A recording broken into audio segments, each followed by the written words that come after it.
de número 5, nós vamos ler alguns versículos, vamos falar um pouquinho a respeito das fases de Jesus. Filipenses, capítulo 2, verso de número 5, por bondade. Louva a Deus pela vida da irmã Gledna, ela preparou aí essa decoração ontem, né? Ontem nós tivemos um evento lá na igreja sede, depois à noite ainda, a irmã Gledna com toda a disposição, fez, junto com os adolescentes que estavam aqui, com mais algumas irmãs, essa decoração abençoada. Também nós, eu com muita paciência, irmãos, ia cortando o Jesusinho ali. Eu sou hiperativo, então eu falava para a Gledna, meu Deus, isso aqui está multiplicando e não acaba mais. E daí eu contabilizei, para cortar cada um levava em torno de 1 minuto.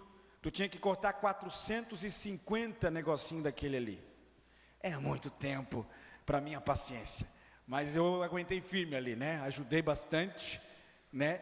E até ontem, para abençoar ela e Sani, que vocês estavam lá na igreja sede, lavei a louça e limpei a cozinha. Isso é uma vitória.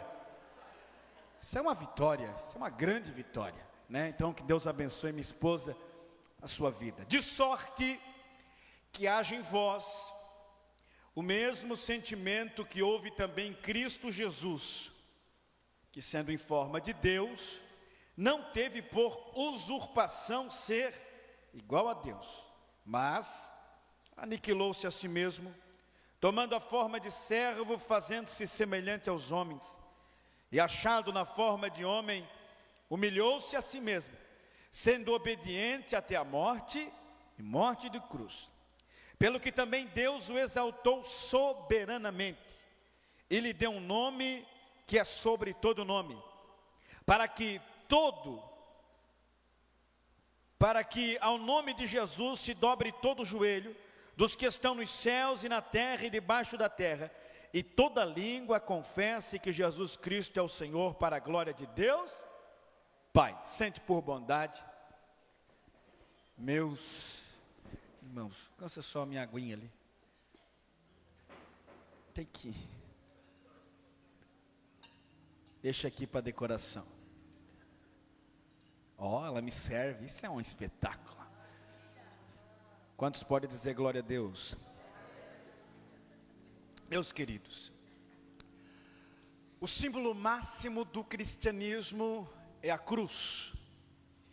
E a maior glória do cristianismo é a sua ressurreição.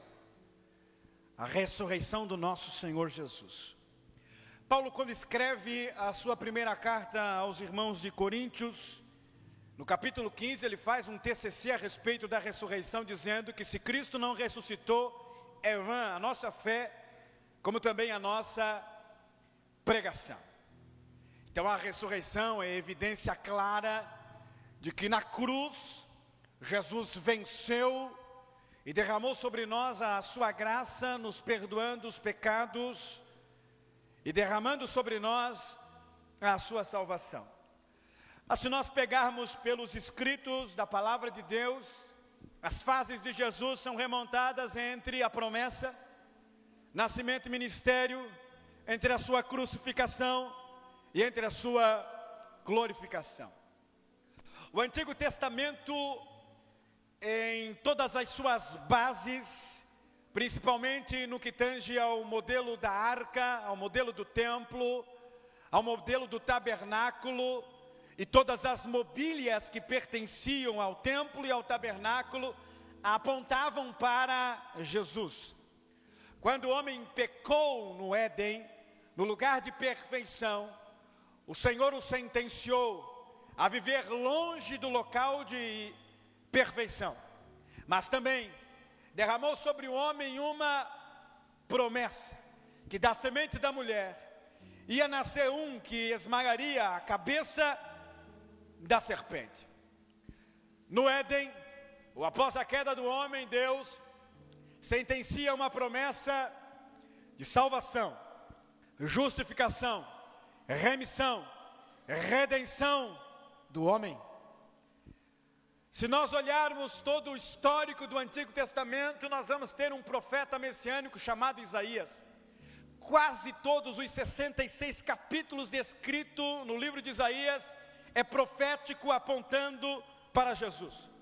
Mas o texto mais profético que nós encontramos em Isaías é Isaías 53, onde Isaías aponta o sofrimento, escárnio, crucificação, como também glorificação do Senhor Jesus.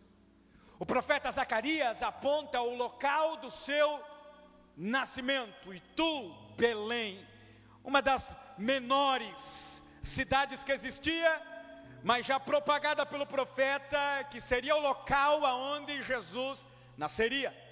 Como também foi destinado pelos profetas descrever o local aonde Jesus viveria com seus pais, Nazaré, uma aldeia pequena, local pequeno, mas que o Senhor Jesus cresceria nesta cidade.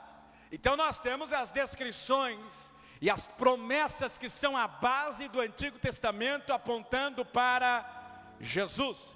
Nós temos um interlúdio na história, 400 anos aonde Deus não falou, não se revelou ao homem, e nós temos apenas alguns escritos históricos que foram utilizados e que servem muito para a história da humanidade, que são os tais livros apócrifos e não são canônicos.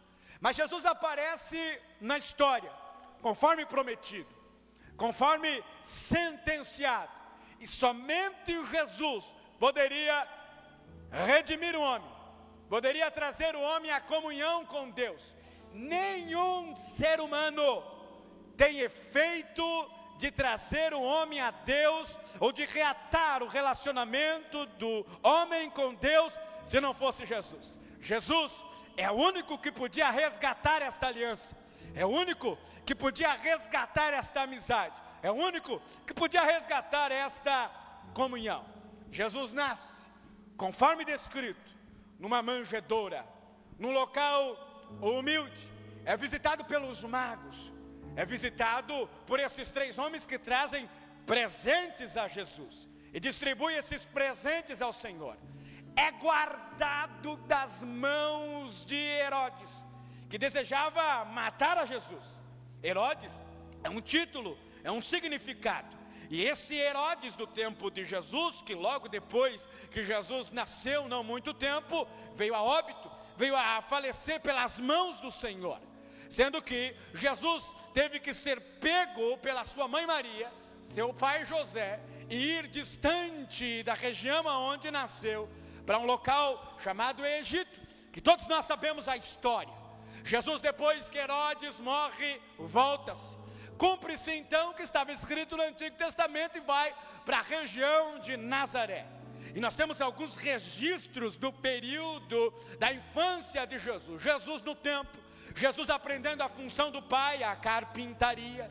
Jesus ensinando no templo com 12 anos e os seus pais o perdendo. Mas dos 12 anos até os 30 anos nós não temos nenhuma informação a não ser histórica, a não ser interpretativa, a não ser do pensamento e da visão de alguns historiadores, mas biblicamente falando nós não temos muitas informações a respeito desse tempo, dos 12 aos 30 anos. Jesus vai aparecer então no deserto, lá no registro de João Batista, cumprindo então aquilo que estava escrito no Antigo Testamento como forma prometida, o ato de Jesus ser batizado, apresentado. E no deserto, João pregando, ele diz: após mim vem alguém mais poderoso que eu. João era conhecido, João era famoso.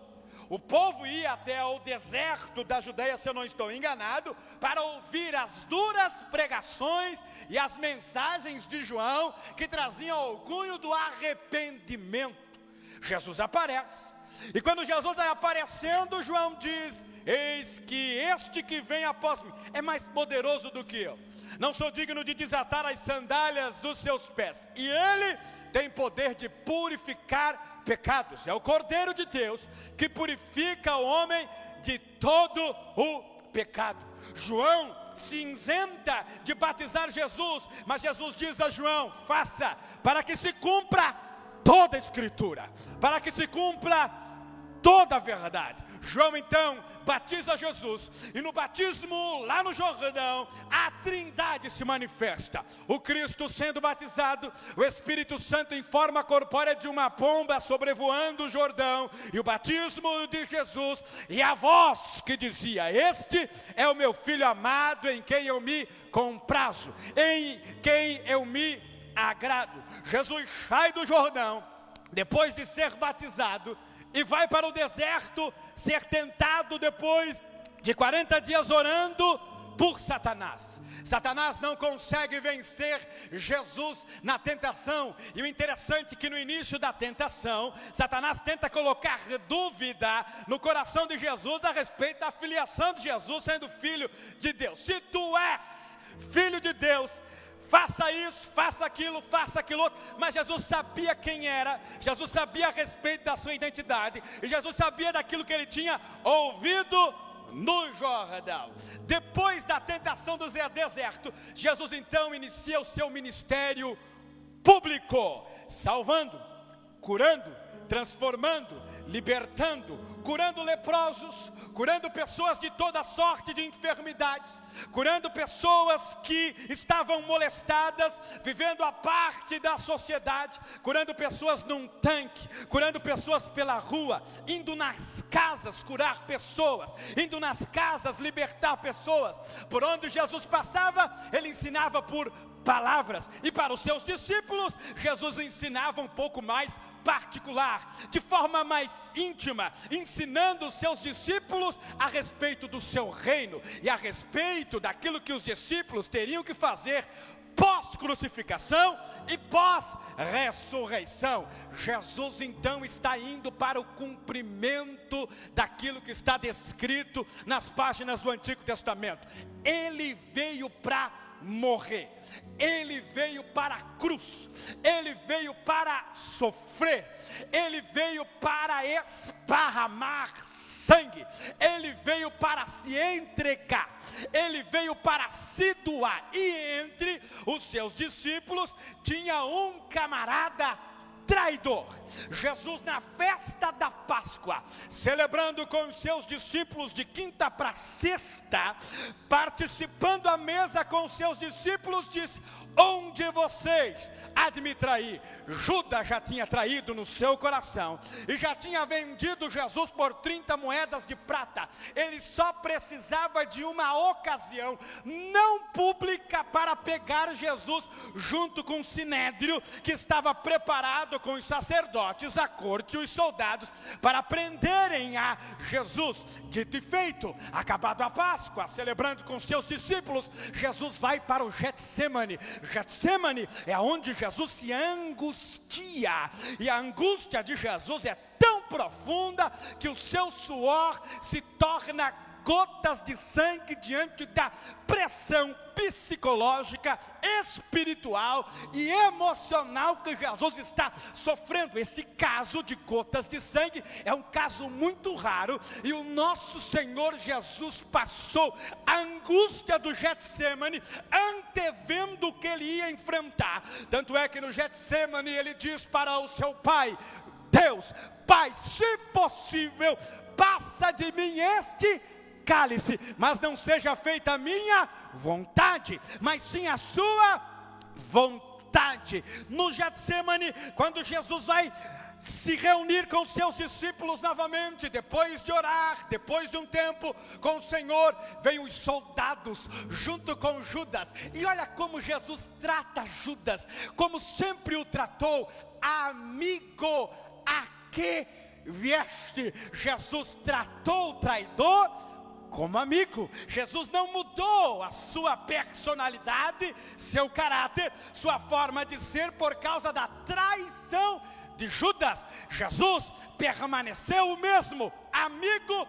a que vieste. E Judas então, com um beijo, sela sua traição e identifica Jesus entre os soldados que vinham com porretes, com espadas, espadas para apanhar a Jesus. E quando vão para cima de Jesus, Jesus diz: por que vocês vêm contra mim com espadas, com porretes? Eu sempre estive entre vocês e vocês nunca me apanharam. Sempre estive no meio de vocês e vocês nunca me pegaram. Agora vocês vêm com um porrete, com espadas. Eles apanham a Jesus, levam Jesus a Caifás. Caifás, sogro de Anás, ou genro de Anás. Caifás então entrega Jesus primeiro a Caifás, para que Caifás possa julgar a Jesus. Anás então recebe Jesus, devolve para Caifás, que era o sumo sacerdote naquela época, e Caifás então termina o interrogatório contra Jesus, dizendo: tu és este aí, o rei dos judeus? Tu és o Messias que haveria de vir? E Jesus só dizia: tu o dizes. Tu és o Filho de Deus? Assim falam que eu sou o Filho de Deus. Blasfêmia! Se Caifás então rasga as suas vestimentas sacerdotais. Nenhum sacerdote, sumo sacerdote, poderia rasgar as suas vestes na frente daquele que estava à sua frente. Quando ele rasgava as vestes na frente de alguém, ele estava dizendo: eu não ocupo mais o posto de sumo sacerdote, rasgo as minhas vestes e passo o cargo para você, que é o sumo sacerdote. Caifás não sabia o que estava fazendo, mas na frente dele, conforme Hebreus deixa registrado, estava o verdadeiro sumo sacerdote, que é o Senhor Jesus. Depois disso, eles pegam a Jesus e eles levam perante o Império Romano, Pilatos, como também a Herodes, que queria muito ver Jesus, e eles não podiam matá-lo. Os únicos que podiam matar a Jesus eram os próprios soldados romanos, depois de uma condenação clara do próprio império. Como eles não podiam matar, levaram Jesus a Pilatos. Pilatos, em tese, não quis condenar a Jesus, porque não viu mal nenhum em Jesus. Porém, a multidão queria a morte de Jesus. Manda Jesus para Herodes. Herodes queria ver os milagres, os sinais, mas Jesus não fez nenhum sinal, permaneceu calado, permaneceu como uma ovelha muda, conforme Isaías registra em Isaías 53. Como Herodes viu que Jesus não ia fazer nenhum sinal, e viu que não havia nenhum mal em Jesus, leva novamente Jesus a Pilatos. E Pilatos então, como de costume, na festa da Páscoa, tinha que soltar um ladrão, um bandido, alguém, e a multidão tinha que fazer uma escolha. Jamais passou pela mente de Pilatos que a multidão iria escolher a Barrabás. Colocam Barrabás e Jesus, e perguntam à multidão: quem é que vocês querem que solte? Barrabás, bandido, ladrão. Se eu não estou enganado, Lucas registra que ele era um baderneiro e homicida, bandido, ladrão. Mas a multidão disse: solte a Barrabás. E ao Cristo, o que vocês querem que eu faça sobre esse Cristo? Crucifica-o, crucifica-o, manda ao Calvário, manda ao Gólgota, manda à cruz, crucifica ele e solte Barrabás. Pilatos então lava as suas mãos e manda Jesus aos soldados. Os soldados romanos, de forma truculenta, escarnecem de Jesus, zombam de Jesus, batem em Jesus, esbofeteiam a Jesus, coloca uma coroa de espinho na cabeça de Jesus, o ensanguentando, tira as vestimentas reais que eles tinham colocado e coloca as suas próprias vestimentas, pega uma cruz pesada, coloca sobre os ombros de Jesus, e Jesus vai caminhando até o Gólgota, com as forças quase acabadas, com as forças quase à míngua, como homem que era, como humano que era, com a dor do corpo sofrendo, mas ele carrega aquela cruz. No meio do caminho, ele chama um certo homem chamado Simão Cirineu, para que pudesse ajudar a Jesus a levar esta cruz até até o Gólgota, até o lugar chamado Caveira, até o local onde Jesus seria crucificado. Eles chegando lá, pegam as mãos de Jesus, esticam as suas mãos, colocam pregos entre a palma da sua mão e o seu punho, e firmam o seu punho no madeiro, pegam os seus pés, juntam os seus pés e prendem os seus pés, pregando os seus pés naquela cruz, levantam aquela cruz, e uma multidão participando, e uma multidão assistindo, e uma multidão vendo, escarnecendo: tu não és o Cristo? Desce daí. Tu não és aquele que haveria de vir? Desce daí. Salvaste a tantos e não consegue salvar a ti mesmo, não consegue descer daquela cruz. João descreve o diálogo de Jesus com o Pai, enquanto está sofrendo. Eli, Eli, é uma expressão em aramaico, lama sabachthani, Deus meu, por que me desamparaste? Jesus sentiu a dor da ausência. Por quê? Porque todo o pecado da humanidade estava sobre Jesus. Todo o pecado original do homem estava sobre Jesus, sobre o seu corpo, sobre a sua alma, sobre o seu espírito. E esta separação ocorre, e Jesus sente o peso da separação, e ninguém mata Jesus, porque nenhum dos seus ossos se quebraram naquele madeiro.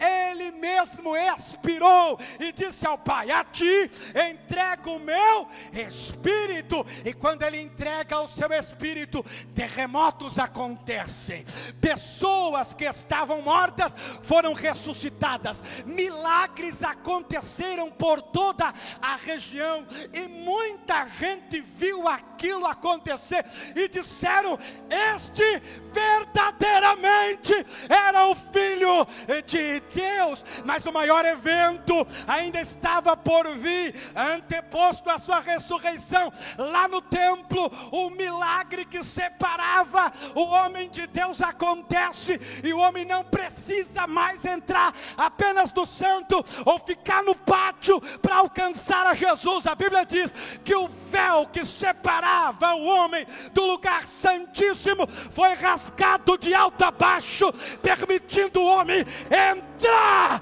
para receber a Jesus. 3 dias se passam, os discípulos angustiados, covardes, temerosos, se escondem. Alguns vão para casa, outros fogem para Emaús, como os 2 discípulos relatados por Lucas. Algumas mulheres ficaram na crucificação e no sepultamento de Jesus, até se encerrar, até se acabar. E como de costume, no domingo, primeiro dia da semana, elas foram até o túmulo para levar especiarias para o corpo que estava todo embalsamado.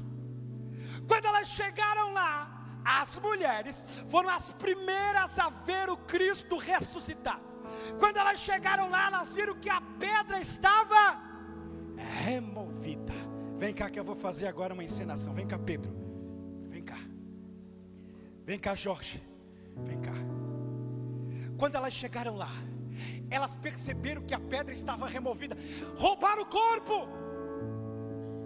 Sendo que Pilatos já tinha dado a ordem para guardar o sepulcro, porque a notícia já tinha corrido de que esse Jesus ressuscitaria ao 3º dia. Mandaram 2 soldados lá para guardar o corpo. Os 2 soldados viram um anjo resplandecente no túmulo, se escaparam. Quando Jesus chegou lá, ou quando Maria chegou lá, ela vê 2 varões de branco resplandecente.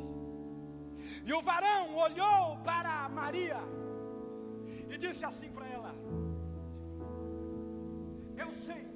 eu sei a quem vocês procuram, mas ele não está aqui.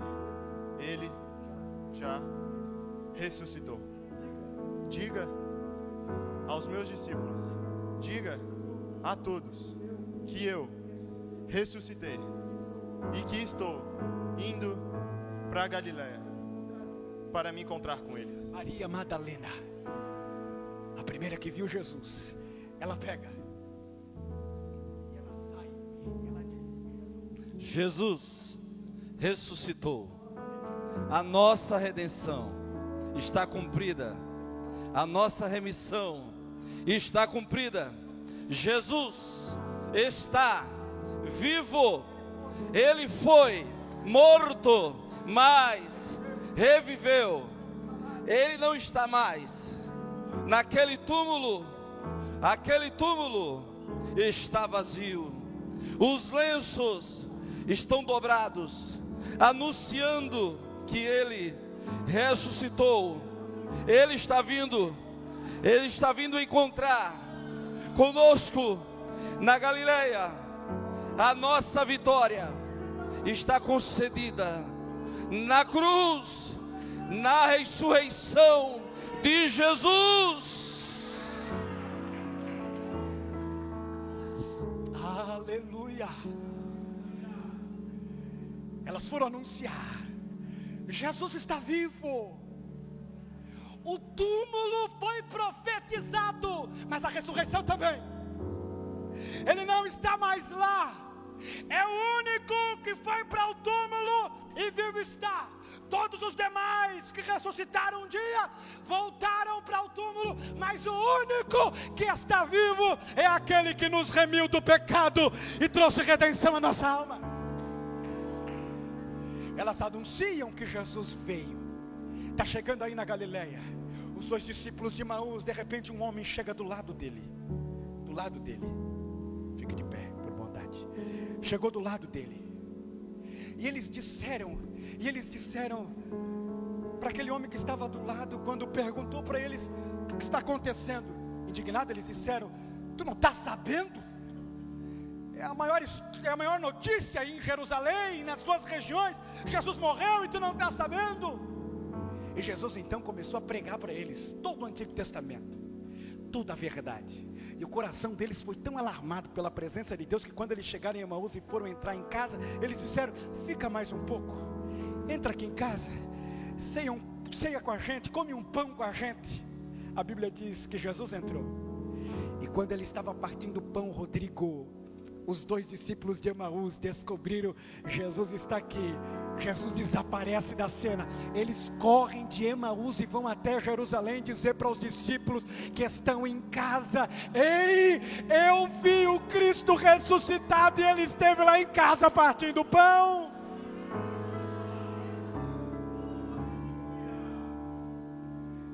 Os discípulos então, depois de receber os testemunhos, a notícia, Jesus já tinha se apresentado para Pedro. De repente, Jesus chega. Os discípulos reunidos, atemorizados, com medo de serem perseguidos, de serem caçados, de serem mortos. Reunidos. Jesus rompe a porta, ele nem abre, rompe. Entra na casa e diz para os seus discípulos: paz seja convosco. Se o nosso Cristo estivesse ainda crucificado, e se ele não tivesse ressuscitado, a nossa fé era morta. A cruz é símbolo de dor e sofrimento, mas a ressurreição é o cumprimento da cruz. Jesus ressuscita, se mostra para os seus discípulos de forma glorificada. Os discípulos se alegram, Jesus os ensina, mostra para eles o poder, o dunamis de anunciar o Evangelho, de fazer discípulos, de ganhar almas para Jesus. Reunido com seus discípulos, antes do Pentecoste acontecer, o povo da Judeia, vendo Jesus, e de repente Jesus sendo assunto aos céus, e eles olhando, atônitos. E os 2 varões que estavam conduzindo a Jesus disse: o mesmo que vocês estão vendo subir, um dia vai descer. Só que João, e eu acho João extraordinário, porque o João é o único apóstolo que não morreu de forma truculenta e violenta, mas sim de forma natural. embora sofrendo todos os percalços do Evangelho, todas as dores do Evangelho. Mas o Senhor mostra para João ele glorificado.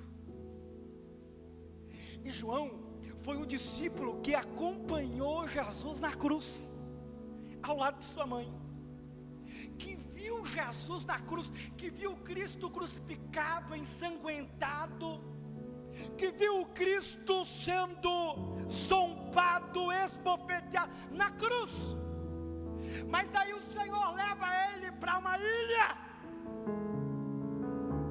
para ele se isolar e escrever o livro da Revelação, que é o livro de Apocalipse. Mas o Senhor se apresenta para João não como o crucificado, não como o ensanguentado. Coloca lá, Apocalipse capítulo 1, verso 12, lá no Data Show por bondade. Ele não se apresenta ensanguentado, crucificado. O João que viu Cristo sofredor, agora vê o Cristo glorificado. E ele, quando vê o Cristo glorificado e a sua glória, Apocalipse 1 e 12, quando ele vê o Cristo glorificado, o Cristo ressurreto, ele percebe o Cristo glorificado se apresentando para ele na dor da ilha de Pátimos. E quando ele se virou para ver quem falava com ele, vi 7 castiçais de ouro, ele relatando o que está vendo.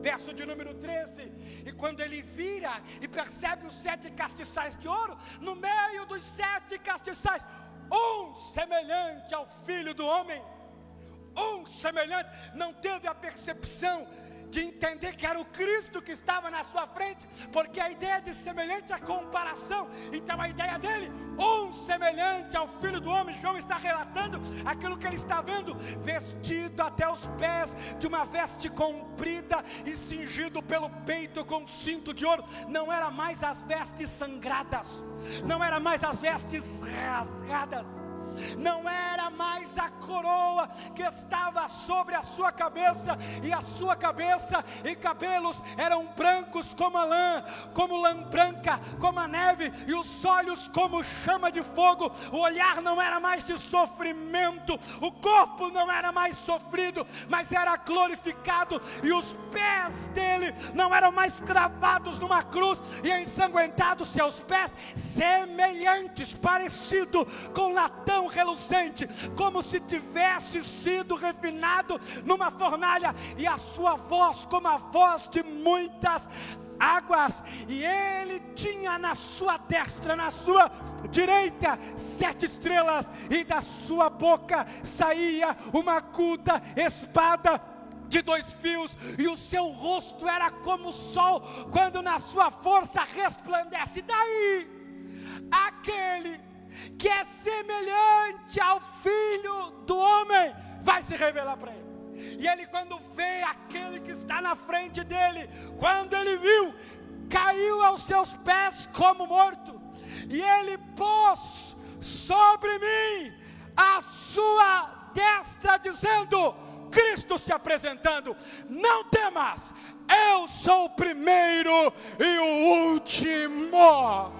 Verso de número 18, Cristo se revelando a ele, e o que vive, fui morto, mas aqui estou vivo para todo sempre, amém.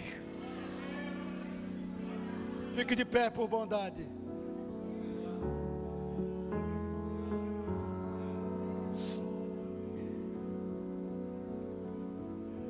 Cristo foi prometido,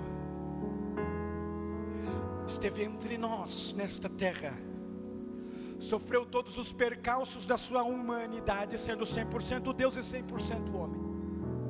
Foi para a cruz, morreu numa cruz, cumprindo toda a escritura, para que através do corpo e sangue de Jesus, eu pudesse ser purificado e perdoado, Natan. Ressuscitou ao 3º dia, conforme prometido. Foi glorificado e está à destra do Pai, conforme Filipenses capítulo 2. Um dia, este Cristo que foi prometido, este Cristo que nasceu, este Cristo que exerceu a sua vida entre os homens, esse Cristo que foi crucificado e morreu, esse Cristo que ressuscitou ao terceiro dia e foi glorificado à destra do Pai. Um dia esse Cristo vai voltar. Um dia esse Cristo vai buscar a sua igreja. Um dia esse Cristo vai arrebatar esta igreja. E é tão real isso, e é tão certeza no nosso coração isso, que Ele prometeu: eu vou, mas eu virei para fazer morada, para que onde eu estiver, estejais vocês também.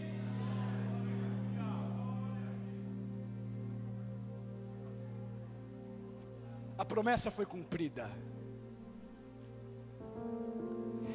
Essa é a maior glória da igreja, Jesus. Esta é a maior alegria da igreja. E este crucificado é ressuscitado, glorificado.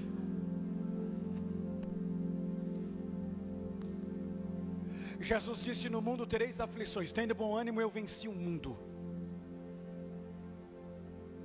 Eu passei todos os percalços como homem. O que você sofre, Jesus sofre. A única questão que nos divide de Jesus é que Jesus não pecou. Permaneceu santo até o fim, até a cruz. E santo subiu ao céu para estar à destra do Pai. Só que ele fez uma promessa, irmã Edinalva, quando ele estava reunido com os seus discípulos. E é tão real, irmã Fernanda, essa promessa, que essa promessa está aqui. Reunido com os seus discípulos, ele disse: todo o poder, toda a autoridade foi me dado nos céus e na terra.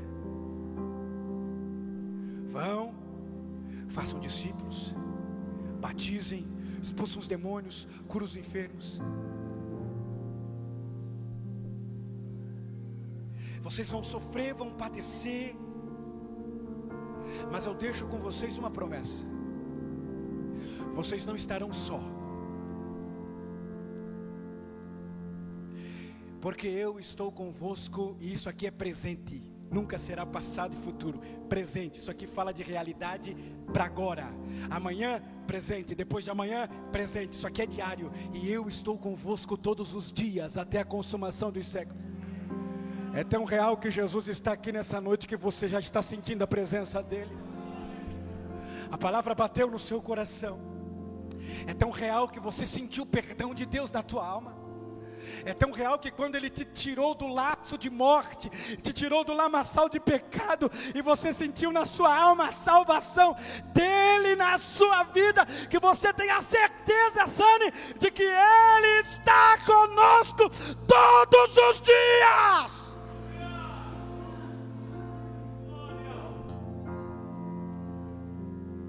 Quem é que tem poder de perdoar pecados?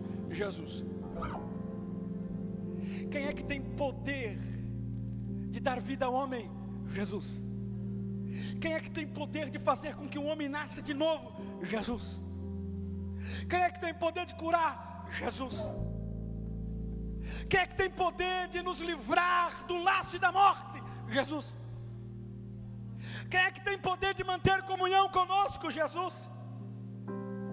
Quem é que tem poder de nos prometer e cumprir? Jesus. Quem é que tem poder de lhe abraçar e lhe gerar confiança na alma? Jesus. Quem é que tem poder de dizer para você: filho, perdoado estão os teus pecados? Jesus.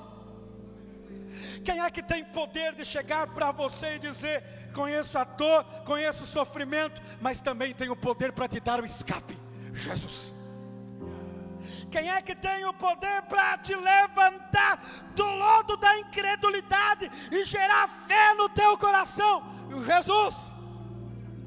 Quem é que tem poder de purificar a tua alma, de lavar a tua alma e de dar a eternidade, o direito à eternidade, de escrever o teu nome no livro da vida? Jesus.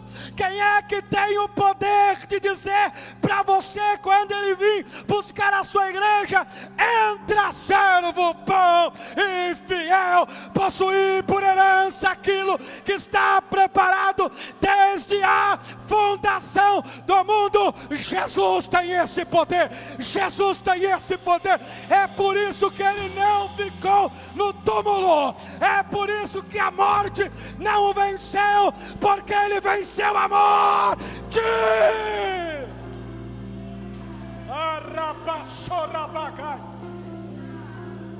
Feche os teus olhos aonde você está. Sinta o toque desse Jesus.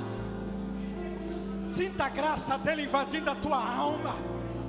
Sinta o Cristo crucificado e ressuscitado dizendo para você: eu dei a você liberdade, eu perdoei os teus pecados, eu te dei o direito de ter o teu nome escrito no meu livro, no livro da vida. Eu te remi, eu te redimi, eu te dei vida, eu te dei o caminho, eu soprei no teu coração a verdade, eu te dei a paz, eu te dei a alegria, eu te dei a graça, eu te dei o meu sangue, eu te dei a purificação, eu te dei o perdão, eu te dei o amor, eu te dei o amparo, eu te dei o abraço, eu te dei o carinho, eu te dei o livramento.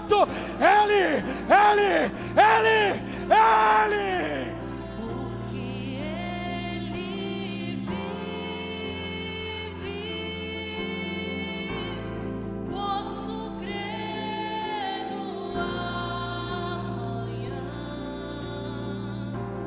Porque Ele vive, temor não há. Mas eu pensei, eu sei que a minha vida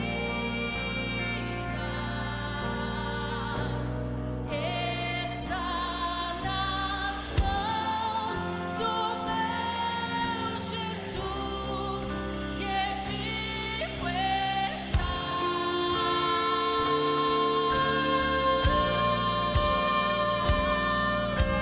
enviou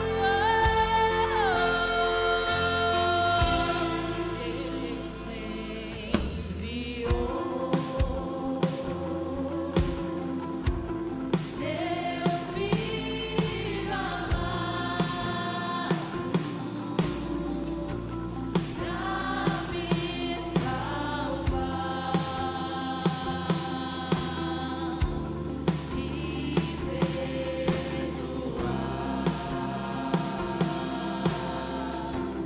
Na cruz morreu por meus pecados, mas ressuscitou e vivo com o Pai está.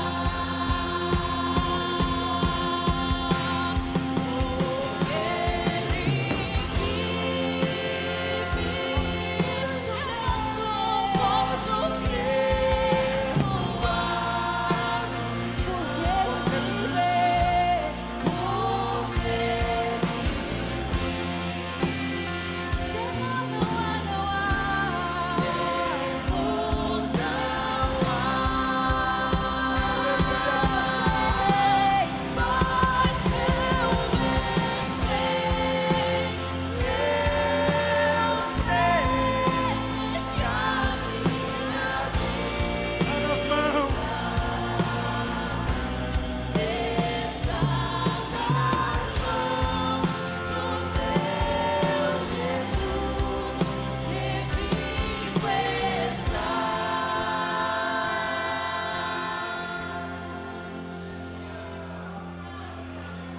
Alguém em nosso meio nessa noite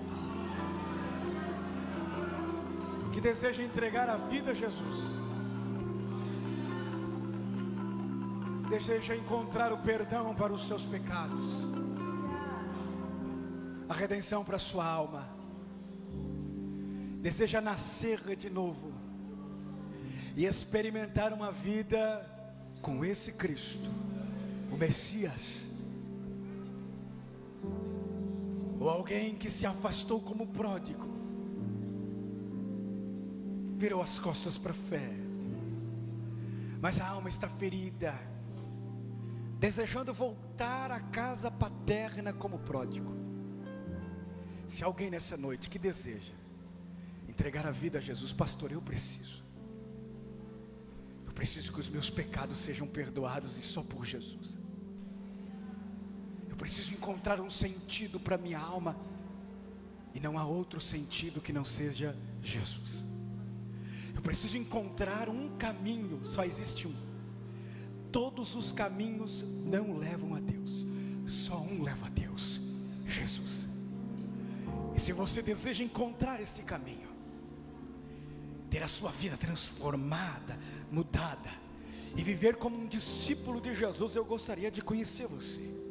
Alguém em nosso meio que deseja entregar a vida a Jesus, levante sua mão onde você está e diga: pastor, eu quero entregar a minha vida a Jesus. Eu quero ter a minha vida transformada. Eu quero perdão para os meus pecados. Eu quero viver uma vida em família com Jesus. Eu quero viver uma transformação radical na minha mente, no meu coração, na minha alma. Aonde você está? Eu gostaria de conhecer você. Não tenha vergonha. Vergonha tem que ter o diabo, Satanás, que está tentando aprisionar a mente, tentando aprisionar o teu coração, colocando dúvida na tua alma. Mas Jesus ressuscitou, Jesus venceu, está aqui nessa noite em nosso meio. Se alguém, levante sua mão onde você está. Temos alguém que deseja nessa noite entregar a vida a Jesus, nascer de novo, viver o Evangelho na íntegra, viver o Evangelho no dia a dia, viver o Evangelho na sua alma. Levante sua mão onde você está. Lá tem uma irmã. Pode vir aqui na frente, minha irmã. Você que levantou a mão, é isso?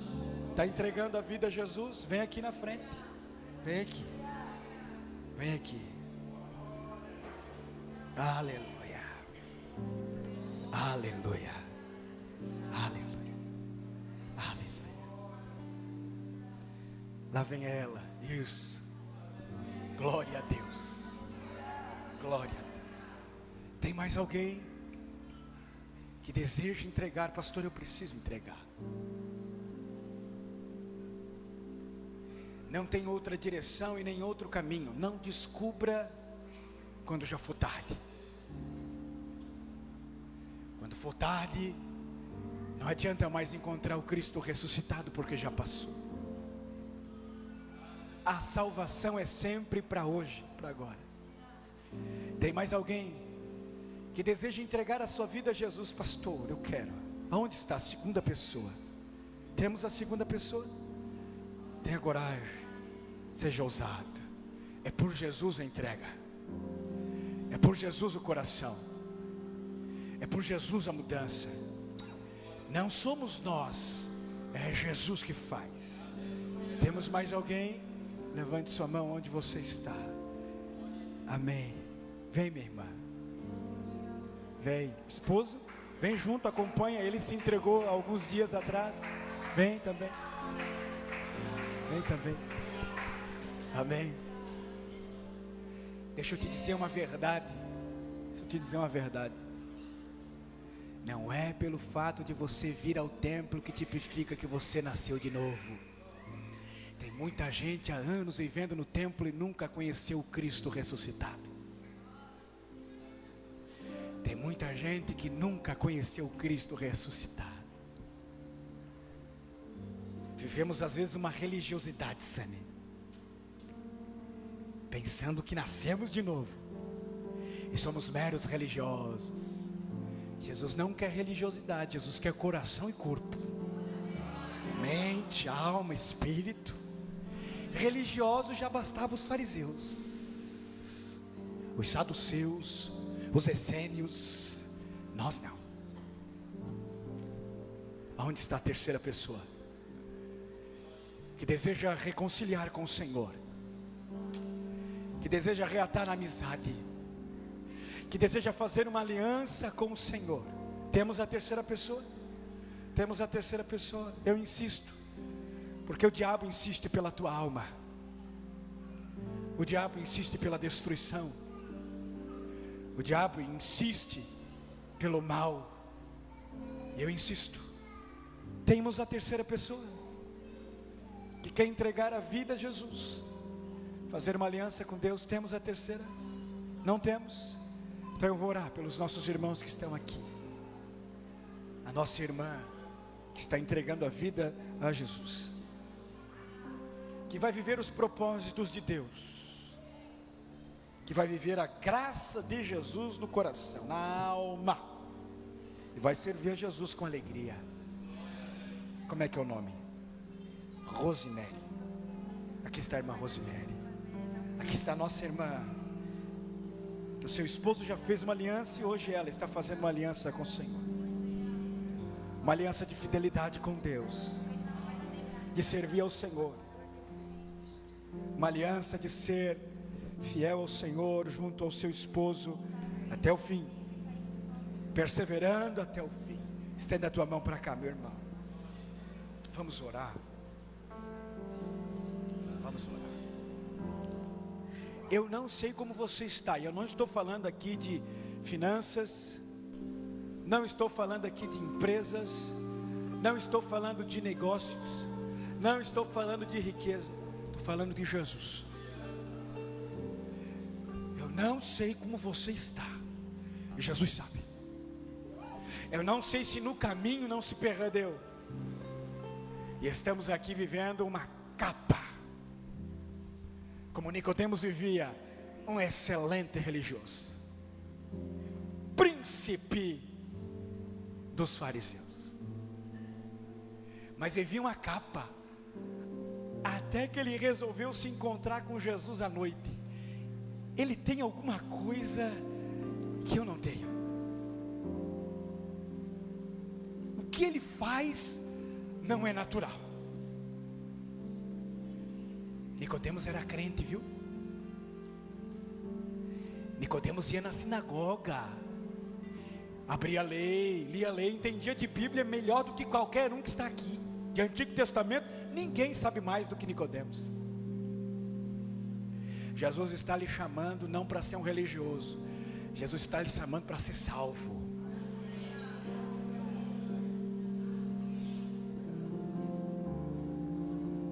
Oh, aleluia.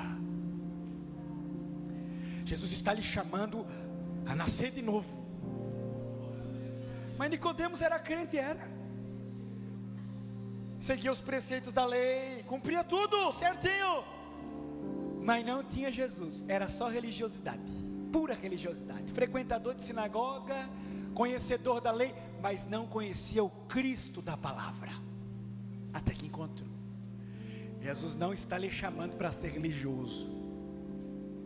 E eu não quero causar constrangimento em você. Os nossos irmãos estão entregando a vida a Jesus. Não quero causar constrangimento em você. Se você é um religioso, me desculpe. Se eu sou, me desculpe. Não passamos de meros hipócritas, pensando que fomos redimidos por Jesus.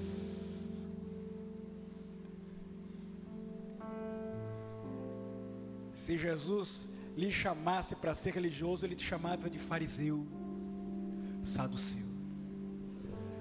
Mas ele te chamou para você carregar uma cruz. Dor, sofrimento, tempestade, dias maus. E ele te fez outra proposta: seguir. E quem segue não olha para trás. Quem segue, olha para a cruz. Quem segue, observa que o túmulo está vazio.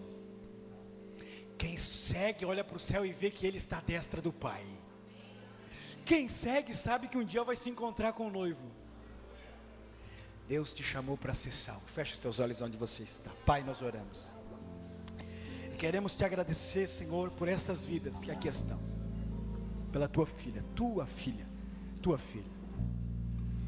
Ela está hoje reatando a aliança, o relacionamento contigo, para viver o extraordinário da tua salvação, para viver a intensa presença do Senhor na alma, no coração, na vida. Derrama sobre a tua filha virtudes, graça, poder. Perdoa os seus pecados. Reata, Senhor, o relacionamento com ela para a glória do teu nome. Tua filha que aqui está também, que entendeu a tua palavra, que veio à frente, reconhecendo que somente tu és Senhor e Salvador. Deus, escreve o nome dela no teu livro. Dá sentido e salvação à vida dela.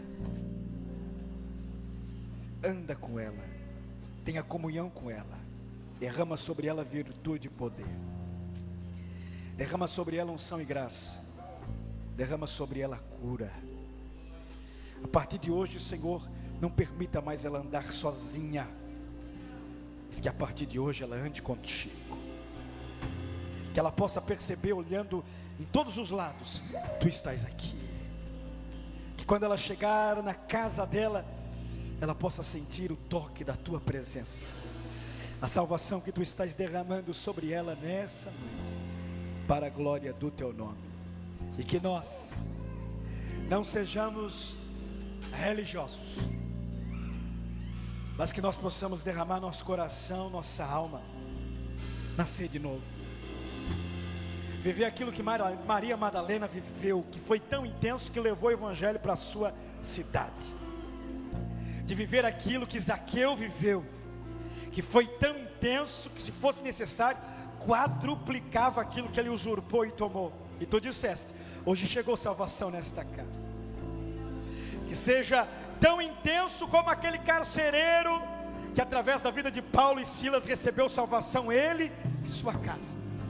Que não sejamos meros religiosos, frequentadores de culto, mas que sejamos salvos, nascidos de novo, para a glória do teu nome. Amém e amém. Que Deus abençoe. Vai na paz, na bênção.